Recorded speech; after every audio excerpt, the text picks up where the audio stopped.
Welcome to Let's Be Real 100%, where we are 100% real about life.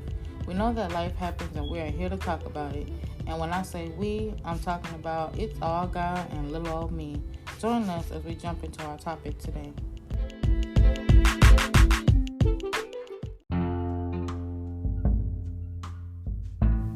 Hey, y'all. Welcome back to another episode of Let's Be Real. This journey, that's all I'm going to say is this journey. Our next journey is with Miss Michelle Steiner. I hope that you enjoyed this conversation, and we'll be coming back and talk to you soon. Good afternoon. Hi. Hi, I'm so sorry about that. You're so fine. You're fine. I usually send out the link within 10 minutes in advance. So I just wanted to make sure that we were still okay for still meeting today. Sure. Thank you so much. I Oh, appreciate you're it. welcome. Yes, so welcome. Well, welcome to an episode of Let's Be Real. We have been on a journey of allowing people to know that they are not alone in their journeys in life, whether good, bad, or ugly. And we want to, encourage others that they can keep going, and again, that they're not alone in these journeys. Yes. Um, Also, I would like to start off the conversation with the icebreaker. So Okay. I will ask you a question and you'll just um, answer your question pretty much. So your question today will be, where do you find your inspiration? I find a lot of my inspiration from a lot of the walks that I take. I love to be able to go out and find interesting things in nature. Flowers are a big passion of mine, and that's where I gain a lot of my inspiration from. Absolutely, I love nature. I definitely like going outside. Hmm. Now that the weather has changed, where we are, it's starting to get cooler. I can go back outside now. It's not too hot, so I can actually manage my life outside. Yeah, Exactly. because it has been 100 and I guess 12, 13 here in Texas, and now it has started raining and cooling all of a sudden. That yeah, now I can go outside and Right. actually enjoy the outside. Awesome, I love that. I love the flowers. Okay, so tell us a little bit about yourself. Sure. Well, my name is Mhm. Michelle Steiner. I live in Pennsylvania with my husband and our two cats. And I work as a disability writer and photographer. And I have my own blog called Michelle's Mission. And I also work in a school as a paraeducator, working with students with and without disabilities in the classroom. Okay, so when you say you do disability photo, how do you say the word? I can't say the word no more. Photography. Photography. Uh-huh. How does that work? Like, what do you usually do? Well, that actually goes in with the nature piece of being inspired of Okay. being outside. I'm not able to drive because of my learning disability with the visual perception part of my learning disability. Hmm. So I get to sit in the passenger seat of the car and I'll get to see things that maybe other people will miss. Hmm. I'll be driving with my husband and I'll say, "Did you see that?" And he'll be like, "No, I'm focused on the road." However, Right. yeah. And I'll see a flower and I'll later if I'm local, Mhm. I can go on a walk on my way to the gym or wherever else I need to go, and I can take a picture of that flower. And people will say to me, "You bring up a lot of details in that flower that Mhm. other people miss." And I get a chance to put that on my blog to accompany articles. But I also have a little store that I have artwork for sale as well. Oh, neat. Okay. Well, I'm definitely looking for some art because my walls are like really, really white. Oh, Like, so I need some color in my life. So I would definitely be checking that out for sure. So when you say you bring it to the educational side. So like, how do you marry your passion, your inspirations to your education? well, a lot of when I was in college, I studied community programming for Americans with disability, and that Mm-hmm. is the service end of special education. It's not teaching, but it helps you to be able to go out and help individuals that have disabilities. Mm-hmm. And I knew that I definitely wanted to help people with being able with disabilities, with my own. Mm-hmm. And I knew that maybe going to being a teacher wouldn't be the best career move for me. And I also had a lot of people that did try to limit me. I can remember I had a special ed teacher that told me, well, I don't think you can do college because of your math difficulties. And I also had a psychiatrist that didn't think I could go beyond community college uh, because of it. And I just knew I wanted to help people that had Mhm. disabilities. And I had that opportunity to go back to school Mhm. and to learn about different types of disabilities and ways that we can help them. And uh, writing has always been and photography have always been passions of mine. And I found a way a few years ago to be able to combine all that together with writing and photography to just maybe give some analogies of explaining life with a learning disability. I love that. I really do. How you take the thing that may look negative and turn it into a positive and make it work out for your good. So you had stated in the beginning, just a minute ago, that um, people that you work like when you're in school, and Mhm. also they were pretty much telling you that you're not going to be able to do this, you're not going to be able to do that. So how did you, from that time to where you are now, like how was your journey through maneuvering all those negative people and negative thoughts that you may have had for yourself? Like how did you maneuver through all of that to make it to where you are now? Well, I definitely, along with having people who were negative, I also had a lot of people who were encouraging. Number Mhm. one were my mom and dad. They Mhm. never gave up on me from the time I was diagnosed as a small child in kindergarten. Mhm. They pushed me to work hard, not to be perfect, but to always do my Right. best. Right. And they advocate for me, so I definitely wouldn't be there without my mom and dad. I also have a great system of support with friends Mhm. that uh, they couldn't fix often the situation, but they could be my friend. And just throughout those years, and especially with getting bullied in school, that was really important that I found this group of friends. Mhm. And 20 some years later, we're still friends. So that's pretty neat. That is good. That's rare And to find. yes. And also, I had a student teacher when I was in high school that was extremely encouraging.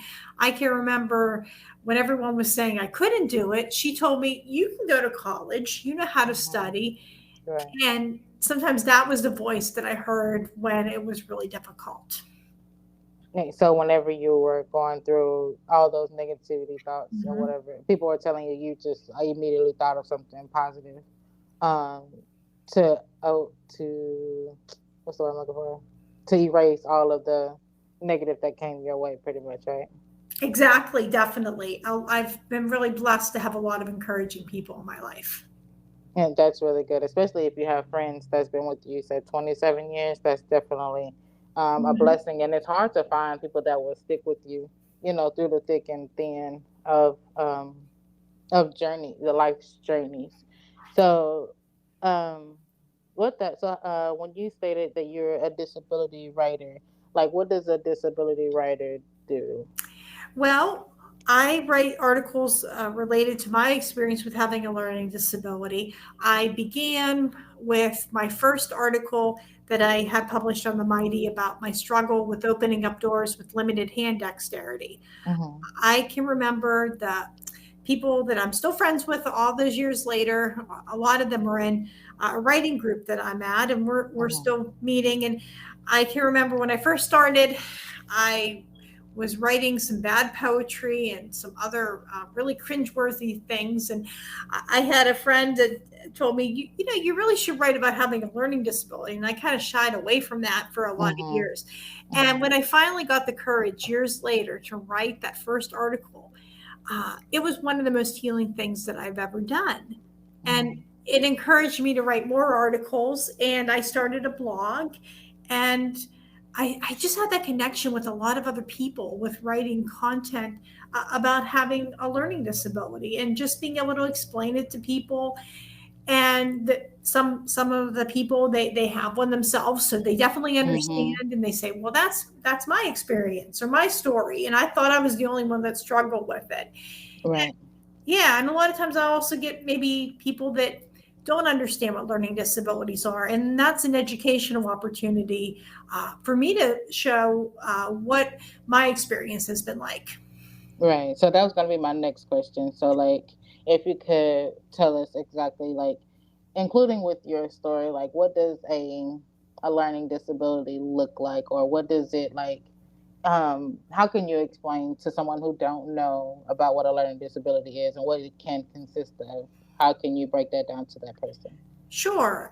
A learning disability is a person that has difficulty in one area that's really significant, and they have another area that's very high or in a normal range, and it's that gap that they have. And the person has a normal IQ, but for some reason they can't get what that information is, and their brain learns differently and thinks differently. With me, my learning disability is in math. That's the big one.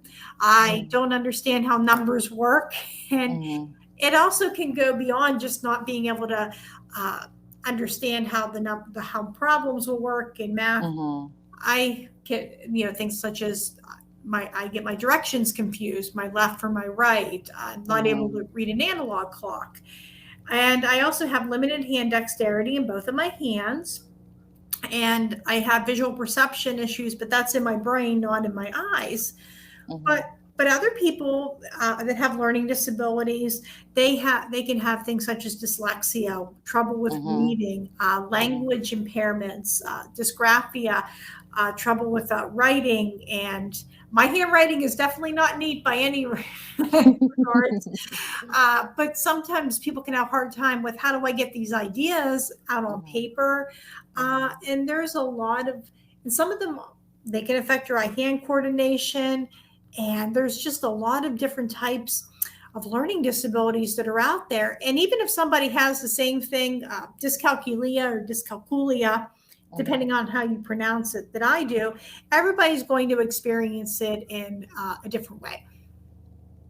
Right, absolutely. That is a variety of Mhm. disabilities that that people can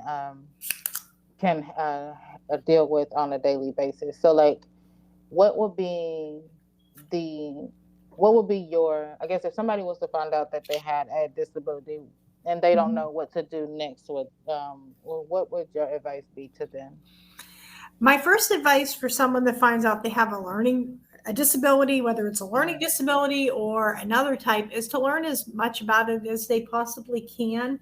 I think there's definitely power in having knowledge about it, Mm-hmm. and I'd also encourage them to uh, be able to reach out to other people that have the same diagnosis and be able just to share things that might have helped them through their journey, and what works, maybe what doesn't work. That's a big thing, and also to look for strategies and ways to be able to compensate with having the disability. Absolutely, absolutely.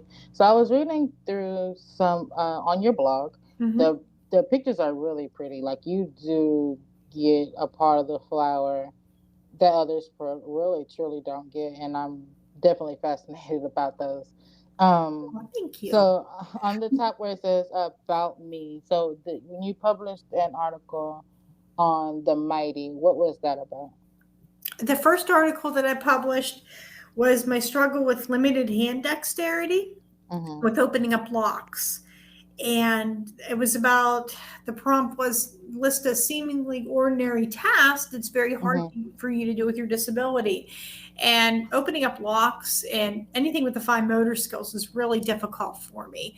I can remember being really frustrated. One day I was in front of the door of my house and I couldn't lock it. And I called my dad, and he kind of gave me some strategies, and my husband was at work, and I was able to get the door locked and be able to leave. But that's always been hard for me, is locking things and unlocking them. And I that's part of having the limited hand dexterity, makes that difficult. Right. Right. So okay, so let's go to like the beginning of your journey. So like how did you or your parents find or how did it come about that you had a learning disability? Like how did that start? Right. I was diagnosed when I was in kindergarten. Mhm. My I was in I was in class and I was really struggling in school. My kindergarten teacher picked up that I was struggling a lot with math, and there was hand coordination, visual perception was a big thing. And I was my parents' first child. Mhm. So my parents really didn't have a lot to base what normal development was. My Right. preschool teacher, if you look back to the year prior, thought that something was going on. But of course, I was my parents first, so they sent me to school, and Mhm. they just saw that I was struggling socially and academically, and they recommended that I get tested for a learning disability. Mhm. And sure enough, after I went through the testing process, they found out I had one. And I had to repeat kindergarten the following year in a different school in our district and began to receive specialty instruction as well. So doing that, going to a different school and learning it in a different way, do Mhm. you feel like it was complete? Was you taught this? I guess how would I say it? Was it any different than learning? Would it be any different than going to a regular school? Like, I know they have special teachers that handle certain situations. You know, they're trained to teach Right. students with disability. But did it change anything? Right. I was still in a I went to a public school for all 12 years Hmm. for that, but I received classes with having the disability and accommodations. And I believe it helped me in a lot of areas. I can remember we worked for a lot of those beginning skills in specialty instruction. For a while, that's pretty much what I did, along with going to kindergarten in the afternoon. And eventually, I was able to be in more regular ed classes for reading, science, and Hmm. social studies.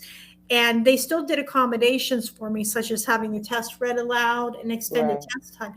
And that does definitely make a difference because when I don't use those accommodations, my scores are lower. I don't do as well on them, and I'm frustrated, and my brain just doesn't Hmm. have that time to process the information. So I think having a lot of those supports was really helpful. And I think it was also helpful too to know that I had a learning disability very young because Hmm. it's just a way of life for me. I still have to use accommodations and look for different ways to be able to manage my life. And that started whenever I was very young.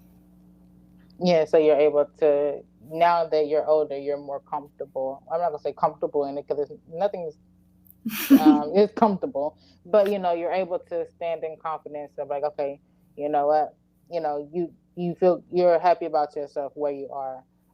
So with that, like as a growing up as in the beginning of this disability journey, like did it take you a while to get? I know you had your people that were there for you and you had a really really big support group, but in your alone time, did it take you a while to build your own confidence within yourself, or did that just happen over time? It took a long time because when I was a small child, I was very frustrated. All I wanted to do was learn like my peers and Hmm. be like everybody else. And I thought that life was always going to be really difficult. And if I just didn't have this disability, everything would be perfect. Hmm. And for a long time, especially when people would limit me, I was really negative because I wanted to be successful.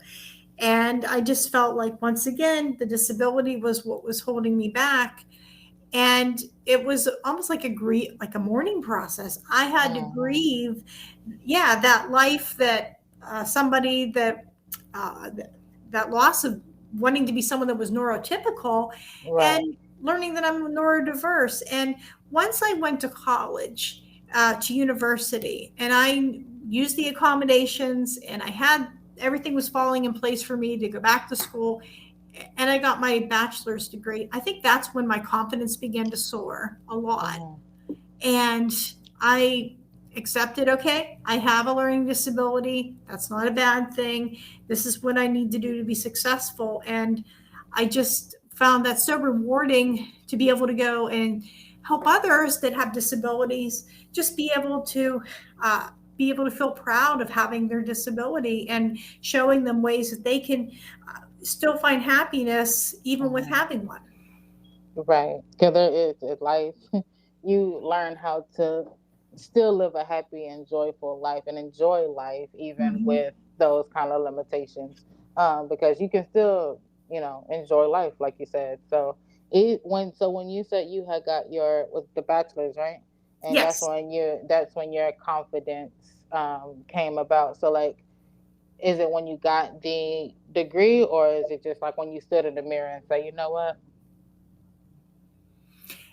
I think a lot of it was when I finally got the degree, but throughout the journey, when I was doing well and I made Dean's List and I found the right program for me that had the least amount of math and science possible, and it had a program of interest for me, and I was doing well in that, and I was thriving, and I thought, okay, as long as I have the right things in front of me, I'm able to be Hmm. successful. And it's also more empowering for me to think about the things I can do rather than Right. dwelling on the stuff I can't. Right. Absolutely. Because every time you ponder on something that you can't do, it makes you feel more disappointed. Hmm. And it does take a lot of energy to think on the negative because it kind of veers your day to where it could be if you just think positive. So that definitely says a lot. Definitely says a lot. Exactly. So in your journey, so I'm looking at these photos. And so like how like when you're in your journey to being taking photos, like I guess I would say what started your passion for photography, but other than driving around. Right, definitely. Well, I think a lot of that, what I can remember whenever I was growing up, people would always say, "Oh yeah, you have a learning disability. They're great visual thinkers." And I would go to Hmm. an art class, and I try to draw something, and I couldn't draw that very well. Maybe I Hmm. could do a stick figure, and I thought, "Oh boy, I'm not really good at this," and I wondered what was wrong. But I can remember that just wasn't the area that I was great in.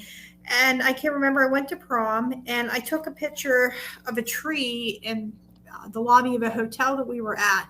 Hmm. And a lot of my peers were like, "Why'd you take a picture of a tree?" And I showed it to somebody, the woman that ran our writing group. She goes, this shows you have perspective. Hmm. And I thought, wow, okay, that's kind of neat. And I kind of put it on the shelf for a long time. And my husband and I were at a family wedding in Rhode Island, and we went to a cemetery. And I took a picture of this angel, and I was showing pictures to friends. And one of Hmm. my friends, who was very particular about things, uh, saw this picture of this angel, and she said, "Wow, this is really good. This is amazing." And I thought, okay, if she likes it, this must be a good picture. Right. She was, and I entered it into a show, and I think I got an honorable mention or another small prize. Hmm. And that just started like, oh, why don't I go out and take pictures of things? And I really fell in love with doing that and entering them into shows. And all of a sudden, I started taking pictures of just things I noticed when I was on my walk. If I saw a flower, I would take a picture of a flower. And a lot of people complimented me on them online and said, "These are really good." And that just encouraged me to take more pictures and enter them into magazines and be able now to be able to put them on my blog. And my husband and I also love to travel, Hmm. and we'd like to go to botanical gardens and parks and take a lot of Mm. photographs. Yeah, those botanical gardens definitely have plenty of flowers, so you can definitely take plenty of beautiful pictures. And again, the ones that you have taken is really pretty. I was looking at the one that you have of this moth, and it's crazy because the picture that you took, you can literally see all of the lines and crevices in this, Mhm. in its wings and everything. So it's really really pretty. So. Um, I know I'm fascinated about these Thank you. pictures. I'm sorry. No, no, thank uh, you. Yeah, mhm. yeah. I was running errands that day and I saw a moth that was just on the sidewalk and I thought, "Oh, this is really nice." And it's a really good picture how you took it. It stayed still, like it was posing for you, like it was ready. Like here I am, I'm Yep. ready. Like, Exactly. that's exactly what it looks like. Definitely what it looks like. So, um, It looks like you have a podcast as well. So could you tell us a little bit about the podcast? Well, I don't have my own podcast, but I do Okay. put on my blog. I will put on links to some podcasts that I have been on. Okay. Okay, now I see it. I do read it. It's a podcast that I have been on. Gotcha. I read it. I was a little late. Sorry. So That's sorry. okay. Okay. So, as far as with the presses as well, so the word gathering, what is that exactly? Word Gathering is a literary magazine that I've been a part of for submitting artwork. I did an Mhm. article a couple years back, and I had the chance to put some pictures in that magazine.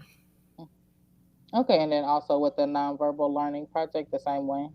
The nonverbal learning project is one where that's is where they specify if people can write things on their blog about having Hmm. nonverbal learning disabilities. They do a lot of research and just a lot of things on the topic of how if you have what is called a nonverbal learning disability.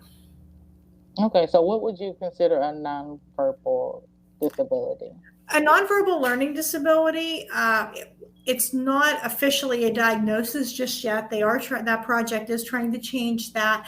But what Hmm. it means is they're people that have a really high vocabulary, good reading skills, good writing skills, but Hmm. the nonverbal ones, such as hand dexterity and visual Hmm. perception and driving, they're on the really low side. For having that, and they have a higher vocabulary with that, so that's what they would consider. And a person that has this also does not have the diagnosis of autism, because there's a lot of people that might have autism Right. and they're not able, it's definitely, they might have some of those things that someone with nonverbal learning disability has, Hmm.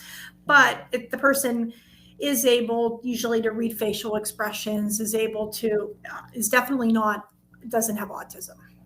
Okay, so they're trying to put a name. So they're trying to. Okay, Right. so I'll say put a name to it, so it can be considered a disability kind of thing, right? Exactly.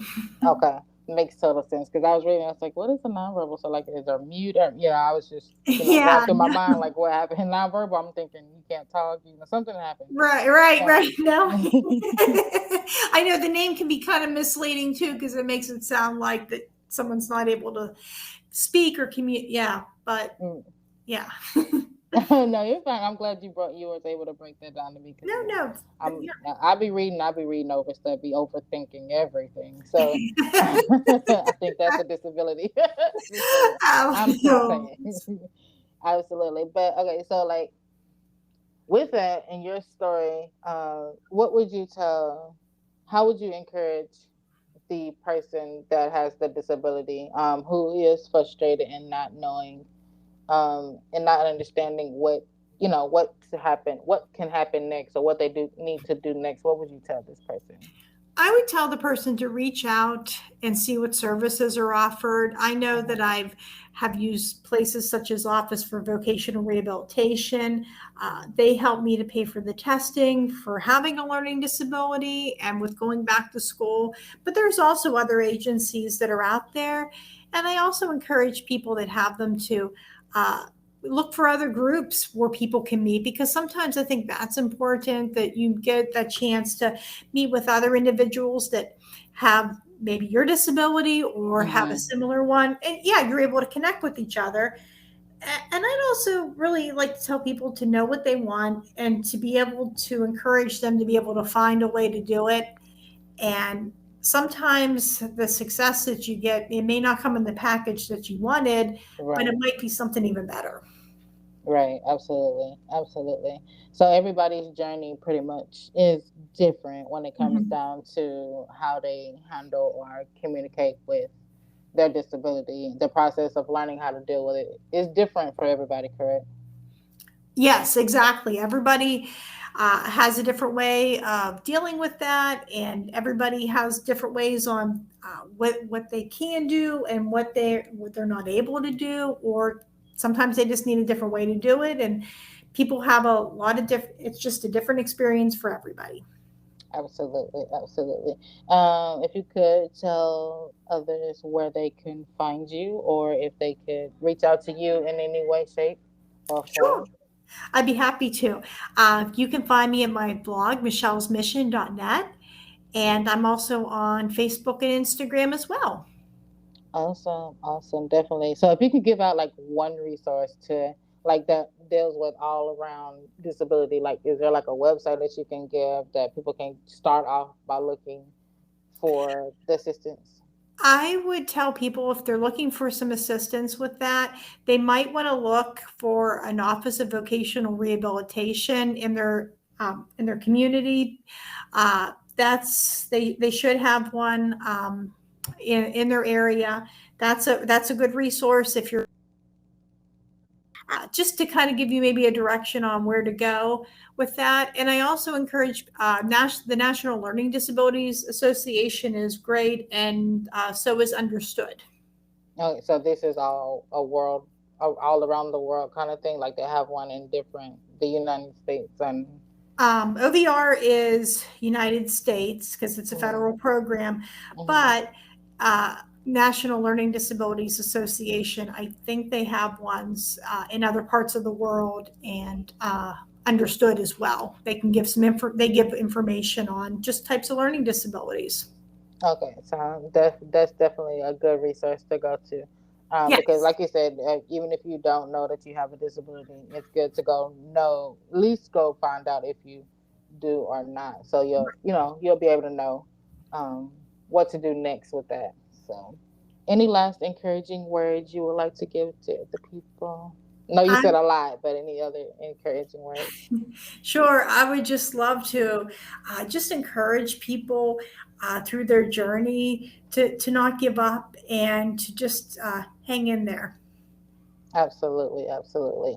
I definitely love listening to your journey and learning different things about disabilities and how you walked with your head up through it all. And to Mhm. also let other people know um, that it can be done, and you're not alone. Mhm. There are resources out there to help um, others out there who actually really, really need help. So I definitely appreciate you definitely sharing your story. I definitely appreciate you sharing your blog, Michelle's Mission .net, and then also finding you on Facebook if anyone wants to reach out and learn more about um, disabilities or needing anything to find a way to find some help for disability. So I definitely appreciate that and bringing awareness to uh, disability. So I definitely enjoyed the conversation. Oh, thank you so much. I've enjoyed our time as well. Absolutely. So as soon as I do my editing and finish everything, I will send you the link of the post date and also send you the link to the episode as soon as it's completed. Okay, sounds great. Thank you so All much. right, thank you so much for joining me. Have a good day. You too. Bye bye. Bye bye.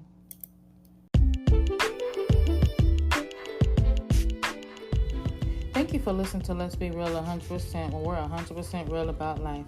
We hope that you enjoyed the topic today, and we hope that you trust God more and more each day. And we hope to see you next week.